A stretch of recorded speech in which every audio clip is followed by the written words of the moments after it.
Hello, gems and jewels. Greetings.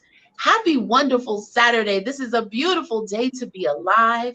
Welcome to Power in My Pivot. I'm your host, Corinthia Peoples, and this is a place where we have a conversation, if you will, a conversation about the power of change, the power of transformation. Whether you've had to pivot circumstantially or voluntarily or just by sure circumstances where you just had to make a change in your life or change who you were or even change your perception. This is a show where we discover and uncover and unpack all of it, baby. Welcome to Power in My Pivot. Hey, stay tuned because you're in for a wonderful show. We're going to have some tea and conversation. Stay tuned.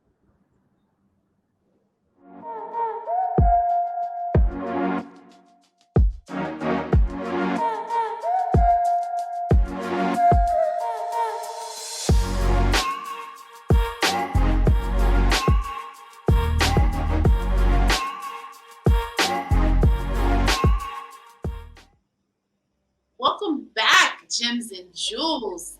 This is a show for kings and queens, dukes and duchess, honey. And it's just regular, everyday people. On Power in My Pivot, we have intimate conversations about how we've pivoted in our lives.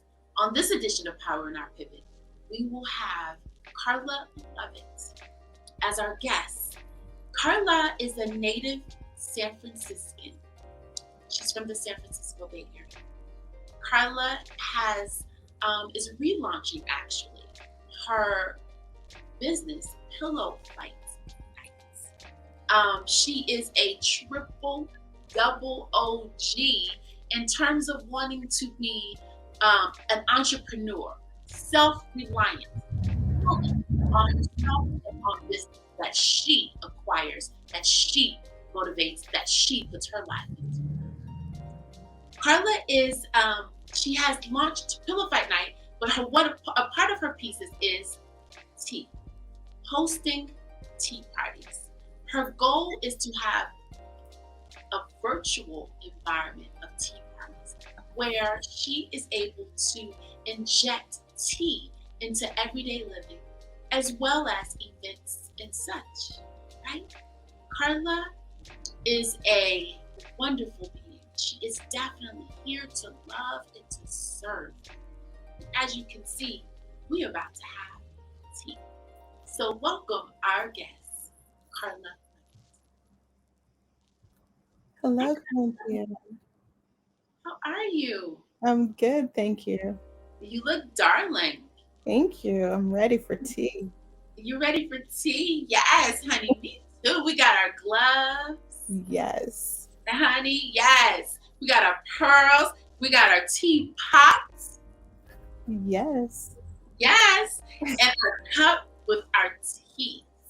So we are ready. And so I guess since we don't have any crumpets and we're just having tea, we're gonna call this tea low tea. And we'll talk, okay? Yeah. Right? But before we get into that, I would like to cheers you. Cheers. Since this is a tea episode. Yes. That's some good tea. Yes. I love tea. That is some good tea. And honey, you can spike it if you want. But don't give it to the kids. Carla, what cloth were you cut from? What's your narrative? What cloth were you? Know how they say we were cut from different cloths? What cloth were you cut from?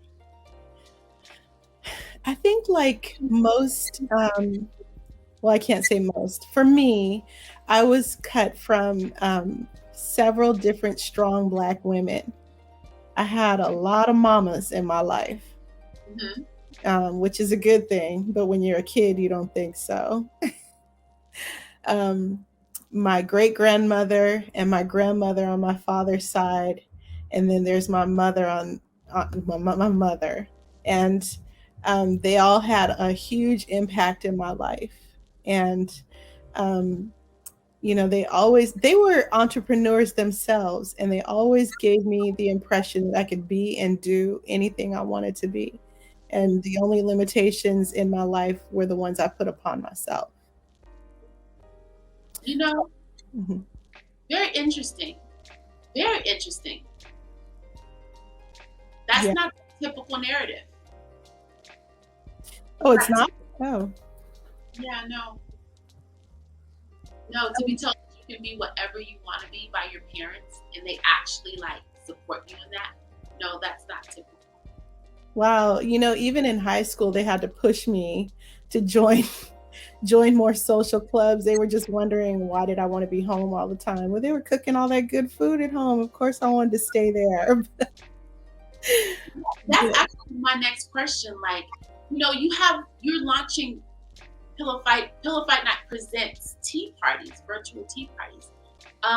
And as we're having our tea with our florals, as you can see, these are beautiful floral prints. Awesome, beautiful.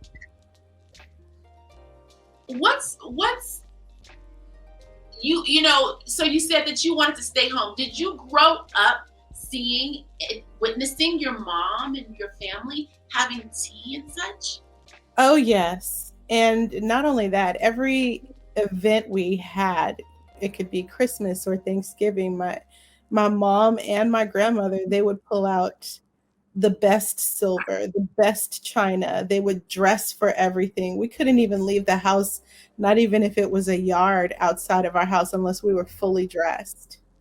Um, my grandmother, she always had on stilettos and her cute dresses, and her hair was all did up. She was a church lady, and so was my great grandmother. My mother wasn't a church lady per se, but she was a debutante at one time. And Okay. so I had a lot of culture around me, and a lot of Southern culture on top of that.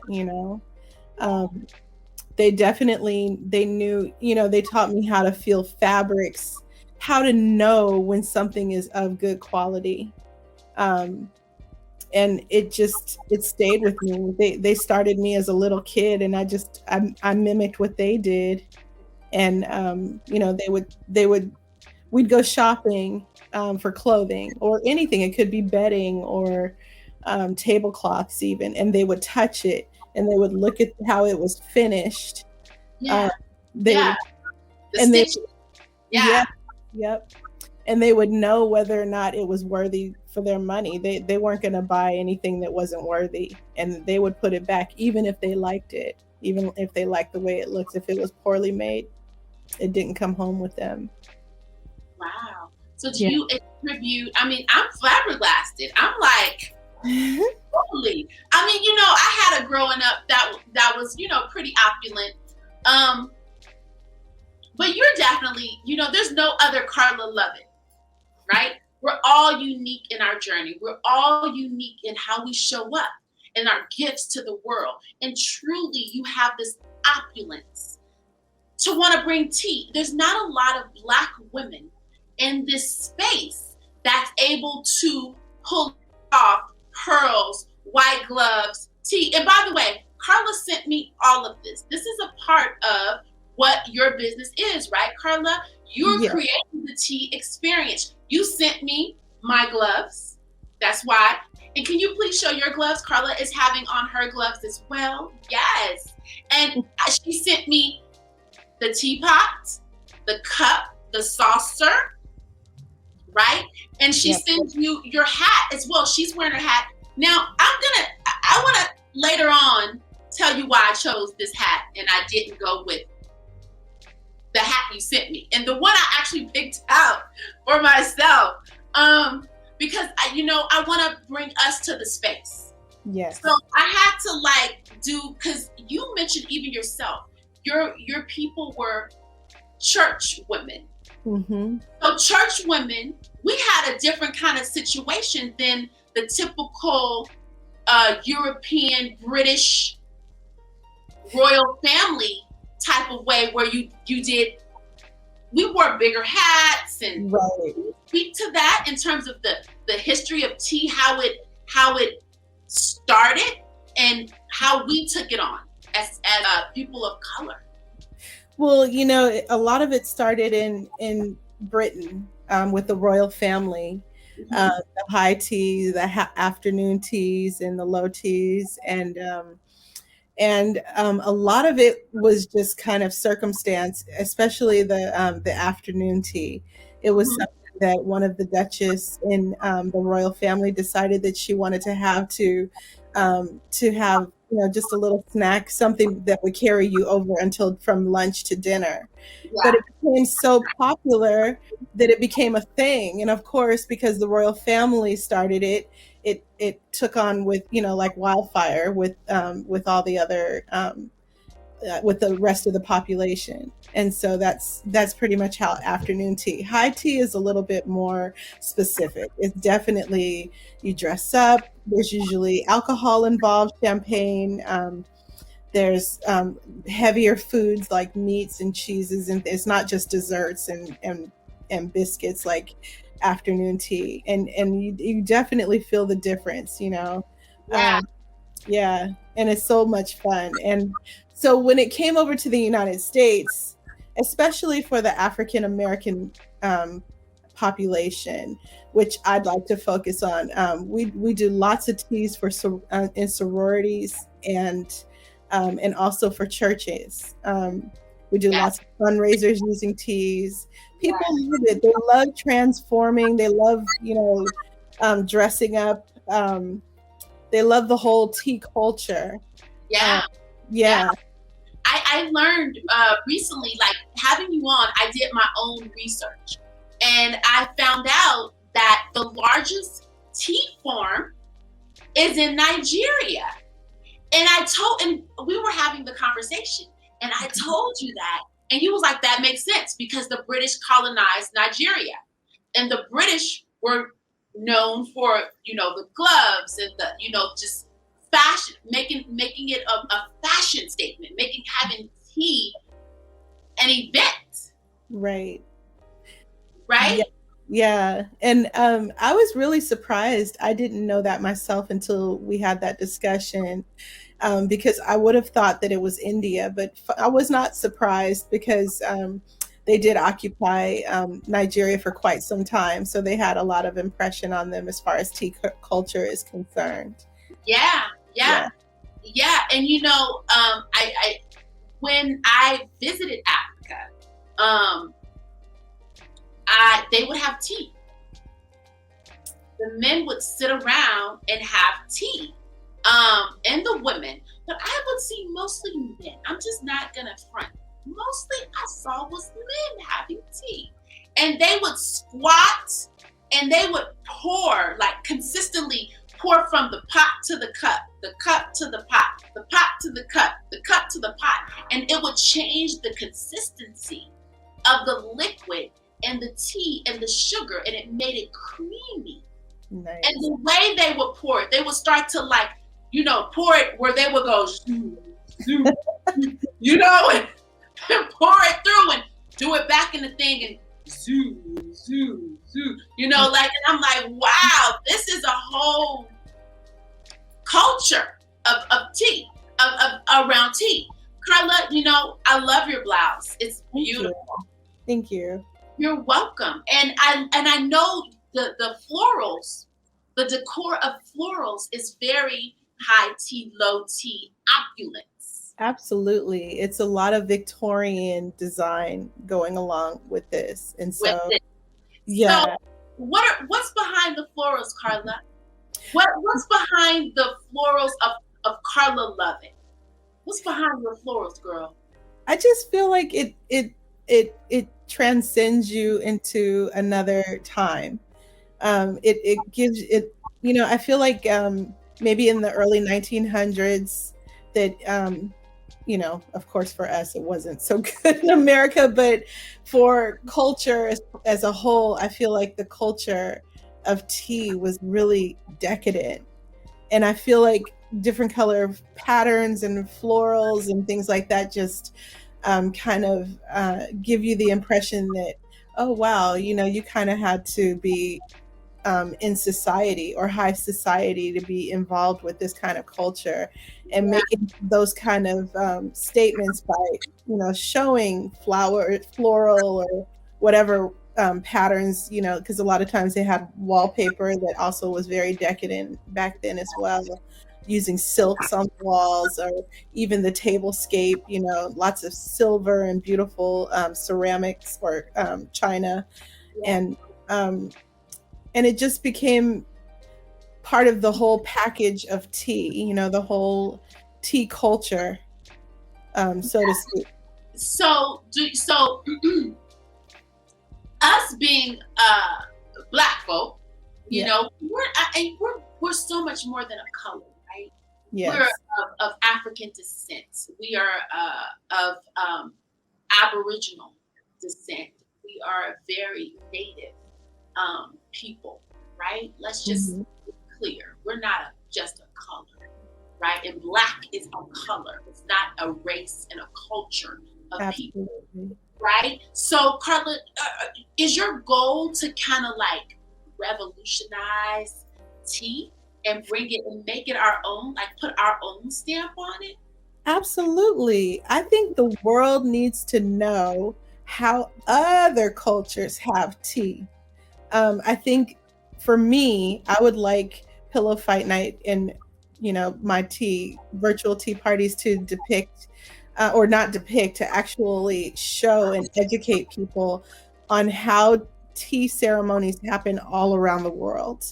I think worldwide, most people, when they think of going to have tea or high tea or afternoon tea, the first thing that comes to mind is the UK. Um, Yeah, but yeah, there's so many more ceremonies. Like you mentioned, there's that beautiful um, uh, therapeutic almost ceremony that you mentioned in Senegal that you witnessed, yeah, and yeah. It's before dinner. They would have tea before dinner. For the most part, I think it was, if I can recall, it was before dinner, right? Which would be considered the Duchess. She would have some tea and crumpets before dinner, which was considered high tea. absolutely.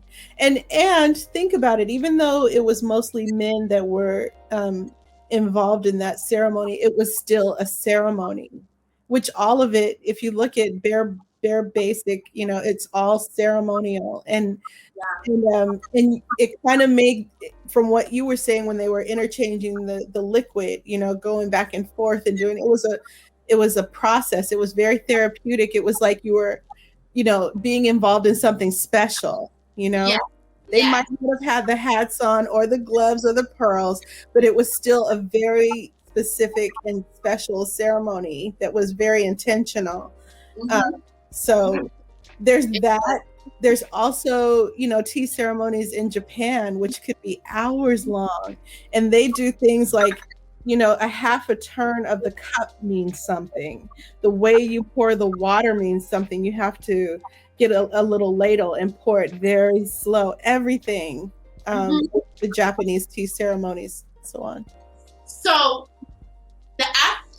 so when I did my research too, right, I discovered that what was etiquette was that whoever had the teacup would pour tea for everyone at the table, right? So the teapot's here and you're pouring, and there's four of us, let's just say, at the table. And if I pour, I'm going to pour for myself and I'm going to pour for everybody at the table.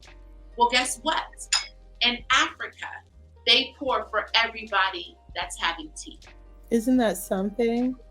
They pour for everybody. And this is in Senegal. And Senegal was not colonized by the British. Ex- They my, were colonized by French. But tea is very known in Senegal. I right. didn't really see a lot of tea when I was in Ghana, which was British, right? I saw a Right. lot of tea. It was a part of their daily, like you said, ritual, like before Right.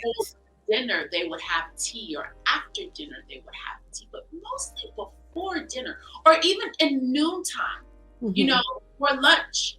You know, let's have some tea. They had tea.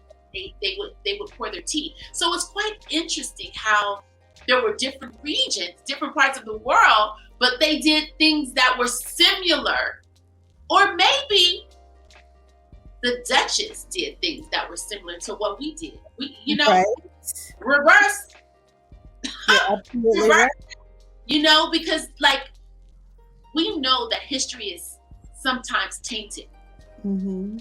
and sometimes the truth is reversed. It's skewed. So it could have been us having high tea, and they gave themselves the credit.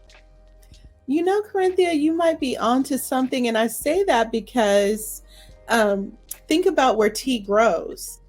It grows in really hot regions, and in Britain is not that hot.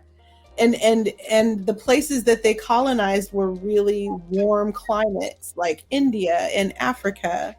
And so if they can grow if they've discovered tea in those areas, it would make sense that they might have been mimicking some of their ceremonies. It's not unheard of. It's not unheard of at all, but it's not unheard of at all. I'm glad we unpacked that. Hence why I decided to wear this hat with my cowrie shells. I love it. Here. And you know, just more of a hat. Yes. Do more of a hat, right? And it's very recently, Carla, I watched the movie Betsy Smith and Ma Rainey, right? These were blues singers back in the 30s. Yes. 20s, 30s. And their attire was pearls and hats and gloves, and the women sat in the back, and the women really didn't drive. But the whole decor was gloves. And you were talking to me about how back in the day, even in the 60s and 50s, Mm-hmm. they didn't go anywhere without their gloves. Oh. They had their gloves. Yes. And it wasn't even considered high class or low class. The standard was a woman wore her gloves. Yes. Yes. Yes. My grandmother, even when she came to San Francisco from Louisiana, it was in the 40s. And I remember her telling me as a little girl, you never leave the house without your gloves. It's almost like not having on your underwear. And she said women don't. Say that louder, because you know that faded, Miss Carla. Oh, I'm sorry. I said my grandmother told me as a little girl, you never leave the house without your gloves, because it's almost as if you left the house without having your underwear on. And isn't that something? Yeah. She just always had her gloves on. Yeah, I have to say the experience with the mothers in my life gave me beyond tea culture type of mentality. You know, they had lots of different textures and fabrics. You know, they had furs and minx furs and pearls and diamonds, and I mean, you know, Silks. yes, silk. They only got the best, and the best cotton. You know that yeah, yeah, real 100% cotton. Yes, which is really hard to find now. You know, now it's called vintage. Right. You're right. Exactly. So with your tea, are you is your intention to re-inject ceremony and culture? Absolutely. I think that through my virtual tea parties, I want to introduce not only teas around the world, but I want to make it where I can bring in a part of our society that feels like they can join in and have tea on a regular basis. I mean, let's get together and have tea every day. Let's get together and have different styles. It doesn't have to be this hat. Like you have a beautiful hat on, and that's the whole point of it. wear what you have. You know, you can get a hat from me and then you could change it up and try something different. Different, yeah, totally. And I want to give a shout out to Lips. This is her hat that a friend gave it to me. So I give a shout out to Lips, her hat. If anybody wants to know the website, give me something down at the bottom, and I'll send her information to you. But yeah, and it's this whole thing. Like we were talking, and I remember we were saying, like, in terms of culture and things that we used to do, right? And how a lady being a lady, right? Yeah. And a man being a man.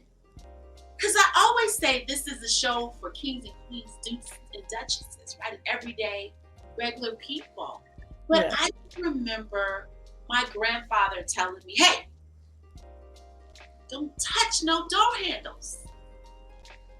Don't touch them. He would tell me, don't touch them. Let a man open your door. And I would go, well, what do I do? Step back. He would say, just step back, you know? So a lot of people, this is going a little left, but we're going to bring it back because we're talking about culture. Yes. I'm just bringing it into perspective, right, Carla? We're talking about culture around tea, re-injecting ceremony in ladylike ways. Yes. Ladylike ways, right? And gentleman ways as well, because men can include themselves as well. In gentleman ways, right? Yes. So in your tea, in your promotion of tea parties, would you say it was for only the women who considered themselves classy? Or would it be for the regular girl who, you know, lives in other conditions but want to feel worthy? I would definitely say the latter. I feel like women that are already in society can include themselves, of course, but they already know what this is about. So this would just be a continuation of what they already know. My goal is to bring it to women and men that are curious about it and want to try something new. And I think it's a great way to expose young people as well to, you know, put the seed in their head that they can be included in this type of culture, in this space, right? And that it's okay, like they don't to kind of demystify it, you know, yeah. And to take all of the elitism out of it and make it fun, because it is really fun, you know. But I think the accessibility of it is really difficult because you know, I mean, like I want to go have tea in Canada because it's British tea and it's Canada, you know. But I mean, for most people living in certain areas of our country, they don't have access to that. This way, they can have access to exactly what's going on in Canada right in their own home and share it with friends. Absolutely. Absolutely. Do you think, have you always felt worthy of such setups, as in terms of the opulence of that tea portrays? Do you think do you feel like you've always felt worthy, or do you think that you got to a point where you was like, you know, I'm gonna have tea? You know, that's a really interesting question. I'm glad you asked it. And I say that because even though I was raised among these wonderful, amazing women, I can't honestly say that I felt worthy of having something this opulent. I think over time I had to really just, and I think a lot of it was in my mind. I was probably processing what other people thought about me doing something like this, as opposed to just what I want to do. Yeah. And I think once you let go of those demons, it's easier to involve yourself in something like this and many other things in life. You know, you just you see, you know, yeah. And I think also being surrounded by other African Americans that were doctors and lawyers, and they were unapologetic with their blackness. And just seeing the kind of stuff that they did and purchased, and for me, getting a new car would be a big deal, and I dare not go buy a Porsche or something like that. But for them, it was like, why not? Ah. And by the way, I want a racehorse too. I was like, oh, whoa, for me. And so it took a while for me to really let go of. I have no idea where those ideas were put in my head. I don't know if it was from society or just what I viewed as a child. But eventually, I realized I had to let it go. And yes, I do deserve it, and so does everyone else. Mm-hmm. So let's talk about your pivot, because you're a homeowner, you're a recent homeowner. Yeah. And you had to pivot, you had to make a choice to be a homeowner, right? You had to even make some adjustments in your life. Talk about how you felt that you was worthy to be a homeowner and have such opulence as tea parties, like, and to adjust your life and to aim for all the things you've aimed for, because I think you've accomplished so many wonderful things in your life. Yeah, being from the Bay Area, one of the most expensive places. That alone, yes, that alone. I was actually ready to leave California. I was like, nope, I'm moving to another state that's cheaper. I can't afford it here. I'm done. And a friend of mine who is African that I went to graduate school with, they're not raised with the same hangups that a lot of African Americans that are forced upon a lot of African Americans. So for him, his idea was like, why would you leave? I'm like, because houses are $1 billion here. I can't afford it. Billion, yes. Yeah. In my mind, Right. Yeah, even if they're 4.3 million. Sometimes exactly. That's like $1 billion, right? Yeah, I get it. So his words were very simple. He's like, you can stay and I'm gonna help you. So it was a hand up. It was a hand up by somebody that knew I didn't want to leave. He saw my family dynamic. He knew that if I moved to another country, it could mean, a country, I'm sorry, state, that it would not be great for my family.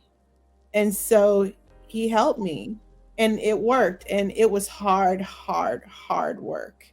Financially, how did he help you?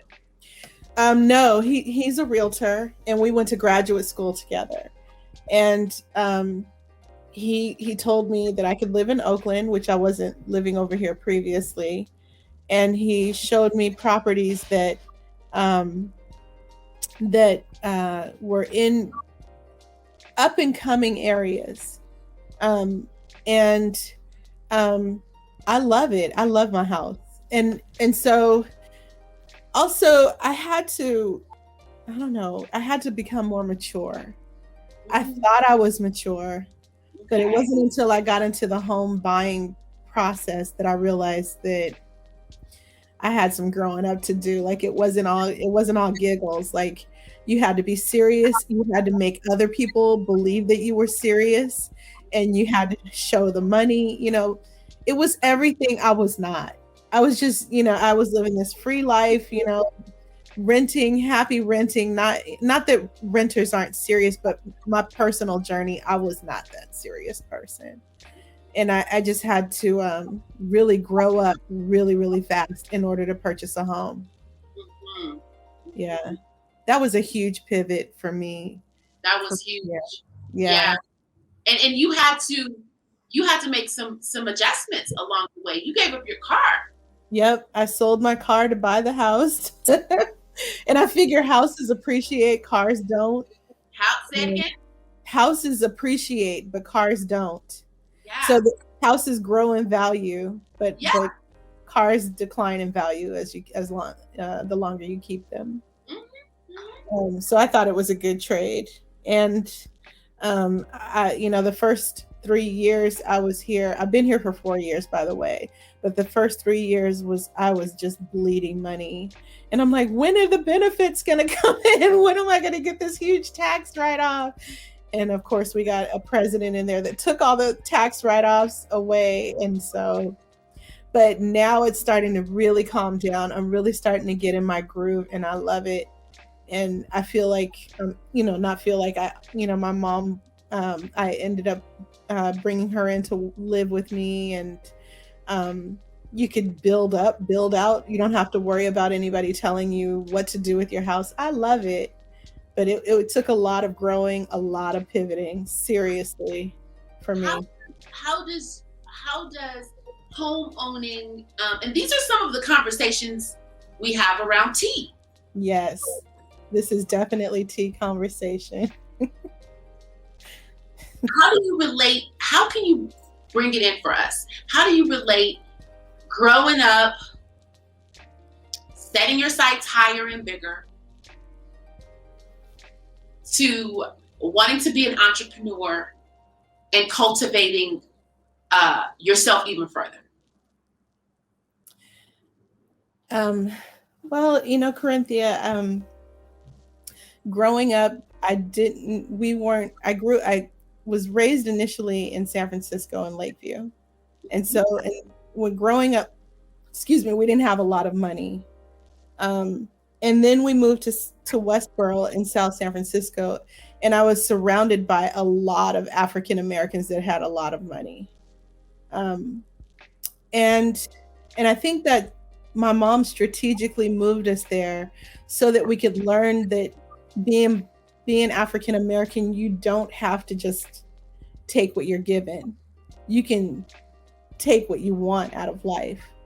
And I saw that by example. From the people that I was surrounded with. I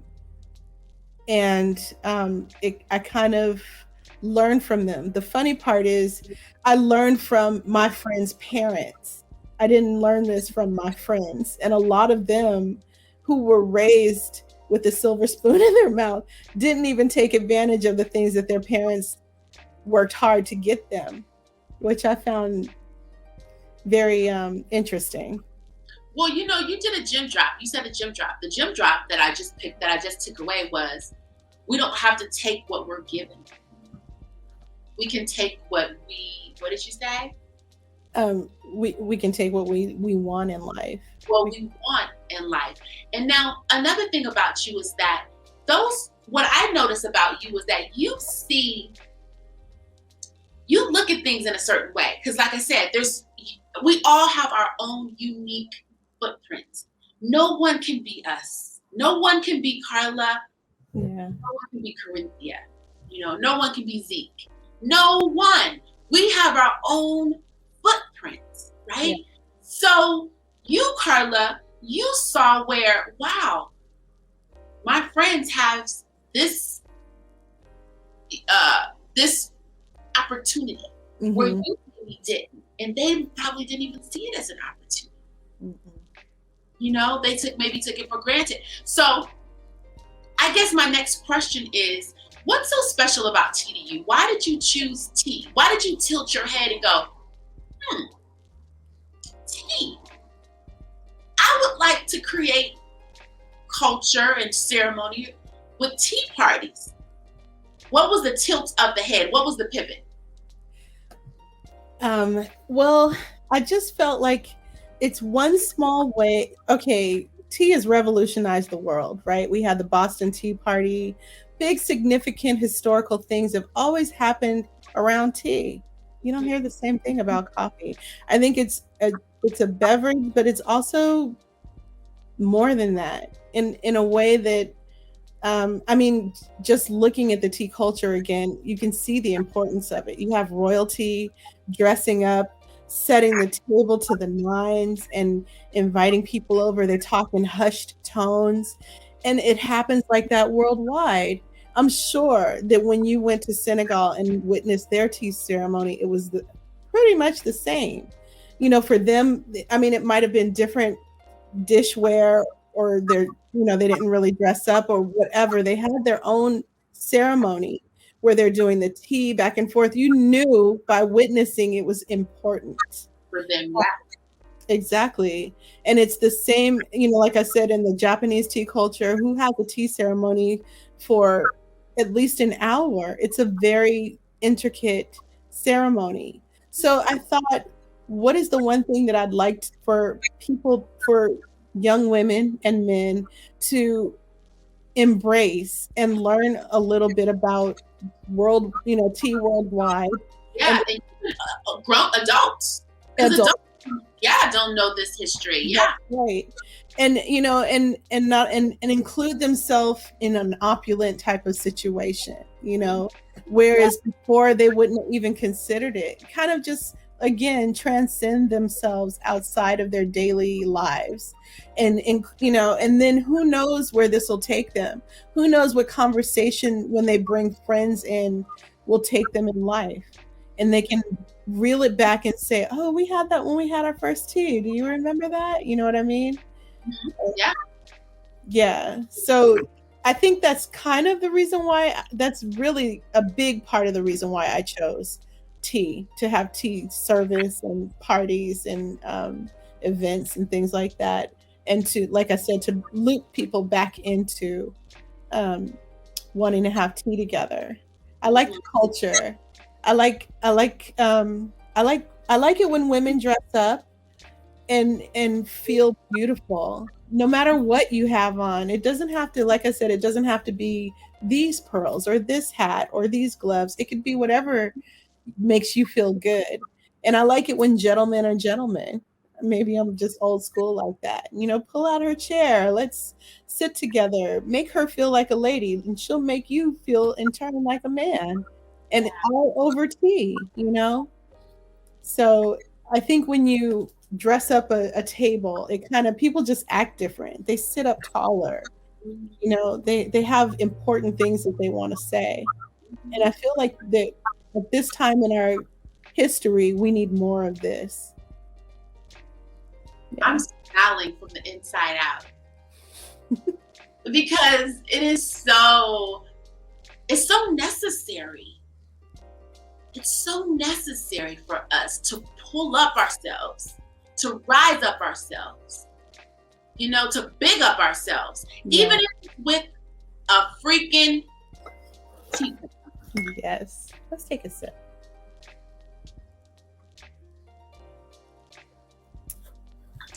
And there's culture and conversation around it. And maybe if we were to have tea with glasses and, in saucers and teapots, I wonder if our conversations would be different. I wonder if our language. You know what, Corinthia? That's funny that you say that, because I've always heard you say that when you wear pearls, women are always dignified with their pearls on. I feel like it's the same thing with the tea. So yeah, I think the conversation is polite, it's educated, it's thoughtful, purposeful. You think it's different? So there might be someone saying, honey, tea, I have tea all the time. Tea ain't nothing. What are you talking about, this tea thing? Tea, because you can go in any lounge or boardroom, cafeteria, wherever you work or whatever your situation could be at home, and have you some hot tea from a styrofoam cup or a plastic cup. Yeah. Something different when you have your tea from China, from glass. Yes. Even when you drink a cognac from a sifter versus a styrofoam cup, it tastes. Absolutely. Would you say it tastes different? I think it does. Me too. I think it does. I think tea tastes better in a porcelain cup. I mean, look at how you're sitting. You just sit. You feel better. You just want, whatever this is, you want to be involved in it. Yeah. It's dignified. It's dignified. So can we just call it right now, right here on the Power in My Pivot show, that when you drink tea from a porcelain cup and saucer, your opulence, you just upped your game, and you just made yourself worthy of having proper, what do you call this? Tea attire, tea. What did you say? You coined it. What did you coin it? Just tea service. Yeah, you said I can't remember, but yeah, it makes a difference, Yeah. right? So I have a little story. Okay. So in West Africa, in Senegal specifically, I was at a friend's house, right? And he's part Senegalese, and he had a few of us over. We were all over hanging out, and they make this juice called bissap. They call it bissap in Senegal, but really, Carla, it's the same thing as hibiscus from the Latin Mexicans and native Latin people. Yeah. So they call it hibiscus. They call it hibiscus juice. It can be served cold or hot. You know, the leaf, the hibiscus leaf, right? It's the same leaf, but it's called different in different countries. So we're all hanging out, and they typically drink it cold. They put sugar, let it steep, add sugar, add water, add some lemon, maybe add a little ginger, create this beautiful beverage. Well, I was asked if I wanted some bissap, and I said I would love some bissap, but I want it warm. I wanted it warm. You wanted it like a tea. I wanted it like a tea. And so he was like, sure, no problem. I was like, okay, cool. But I didn't think about the second part of what I'm about to tell you. So he comes back out and was like, here you go. And he gives me this, the red plastic cups that we always love. He gives me a red cup. And I was like, I was like, no, call it what you want. But I just said, I cannot. And I had a friend, Lori Camille. Shout out to Lori Camille. She would always be like, don't drink out of styrofoam, because the styrofoam has impurities and stuff in it. So when you're putting hot stuff in it, you're drinking that foam. You're drinking like toxins. Yes. When you're putting hot stuff in styrofoam. And she said plastic. She said if you heat up plastic, you're about to drink some of that plastic. She was like, use glass. She just kind of schooled me to use glass. So I had to say, in someone else's home, which a lot of times we don't. We just, go with the flow. But I had to say, do you have a glass? That's right. Can I get a glass?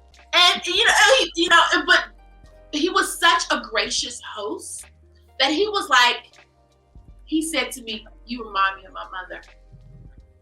Yes, I'll get you a glass. I was like, oh, cool. Because other times we go along to get along, because we don't want to be considered too high maintenance, or to this or to that, right? We want friends. Everybody wants to be accepted, and everybody wants friends.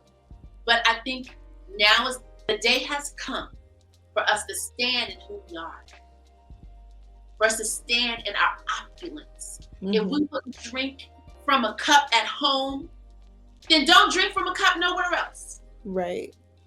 Why not? And if you're around someone that standard of yours is judged, then maybe it may be time to get some new friends who accept you for who and what you are, all of you. Right? And love, with love, not being to this or to that. Right. Yeah. I have to share that with you, because you're all about the proper way to do a thing, right? Mm-hmm. Yes. You, Carla, I've been with you, and you're going to serve red wine in a red wine glass. That's right.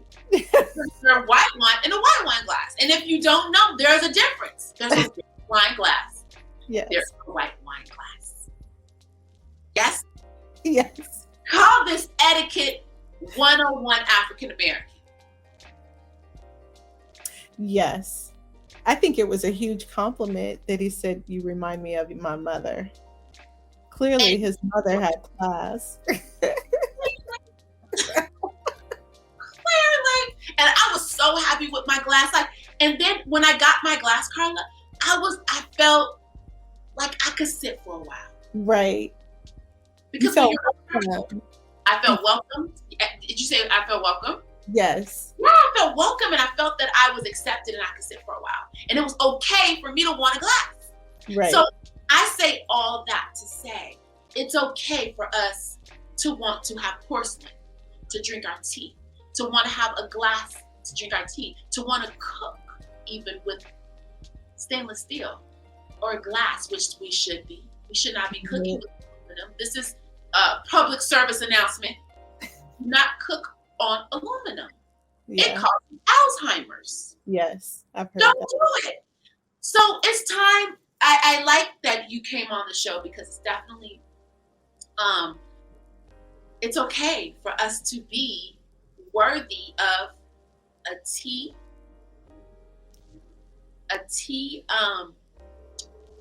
teapot pot and a saucer yes. and cup.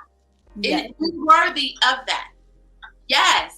So Carla, if someone's like, yes, I want to do that. Do you do tea parties for children? Would you send them all the fixings for children and adults? Or is it just for one or the other? It's absolutely for children and adults, rich or poor, doesn't matter. Come one, come all, everybody come out and get some tea, make yourself feel opulent and beautiful and just, enjoy yourself. You are worth it. You are worth it. It's so true. Where can people find you, Carla? They can find me at www.pillowfightnight.com. And that there you can find out more about virtual tea parties or tea parties where I actually come to your house post-COVID. And yeah. And that's where you can find out more about me and my products. Beautiful. And we would have to say, what's the price? What's the price for your gloves? So in your little kit, because I've been on your website, in your little kit, you can get your gloves. Go ahead, Carla, tell them what they can get. So for you can get the whole tea kit for around $59. And that doesn't include shipping, but I still feel that it includes your teapot, your cup and saucer, and it's all hand painted, and it includes lace gloves, your hat, pearls, and a bracelet, and then there'll be instructions on how you can have tea online, a virtual tea party. Yes, I think that's very creative. It's very creative to have virtual tea parties and to have the tea and the whole thing. What makes you different from them going out to get a teapot and some cups? Why should they support? Because there's people that's thinking that, right? Because that's just what it is. Yeah. What makes it different to get their teapot and gloves and lace, the whole nine, from Pillow Fight Night versus going out and getting it from Walmart? Oh, no. Well, this is different. It's a complete set together, and it's at a really good price. And it'll be really difficult to find this teapot in one even at Walmart. I had these specially made just for you guys, and so and mine also will come with virtual tea parties online. So if you purchase, you'll have entry into a virtual room where you can have tea parties. You can either have them hosted by me with just your friends and family, or you can just join one of the other ones that I am hosting. Beautiful. Thank you so much, Carla, for coming on and sharing and for being in the space. I really appreciate you. This was so great, and I love my teacups. Yes, thank you. Thank you for having me. All I need is my crumpets. hang out, hang out. But backstage, Carla, I want to say bye to you before you go, okay? Okay. Thank you. Okay. Oh my God, oh my God, oh my God. Honey, I got my gloves. Y'all see my gloves, child? Yes. Yes. What? Yes. I love my teapot and I love my cup. And this was such a rich conversation because it's what we need right now. You know, we're home. Some of us are, and even if you are going into work, who says you can't pack up your teapot and your cup and have it on your desk, honey? And while you're working, sip out your porcelain cup because why? You're worth it. The reason, the help tip actually for this week is you're worth it. Whatever you need to do that is safe and beautiful for you to know that you're worth it, do it. Do it. If it's not harming anybody but uplifting you, do it. That is the help tip for this week. Why I chose this topic in this episode is because I definitely thought what Carla is doing with Pillow Fight Night and creating tea parties was such an opulent way of our self-value and our self-worth. And even in re-injecting ceremony into who we are as a people globally, right? This is a great way to say, I love me and I love my culture and I want to get around people and create tea parties, even if it's virtual tea parties. So you can simply have your teacup, have Carla send your friends, your mom, your cousins, your little niece, nephew, and you guys all have Zoom and you have your tea parties. Just an idea for saying that you are so worthy. The Power of My Pivot Show happens every single Saturday, 11 a.m. Pacific Standard Time and 2 p.m. Eastern Time. It is a time where we have intimate conversation that is uplifting, motivating, and knowing that you have the power because the power, baby, is in your pivot. Remember, until next time, nobody is better than you, and you're no better than nobody. Said to me by a wise man, my grandfather, which kept me humble. And I share with you. Until next week, I will see you on Power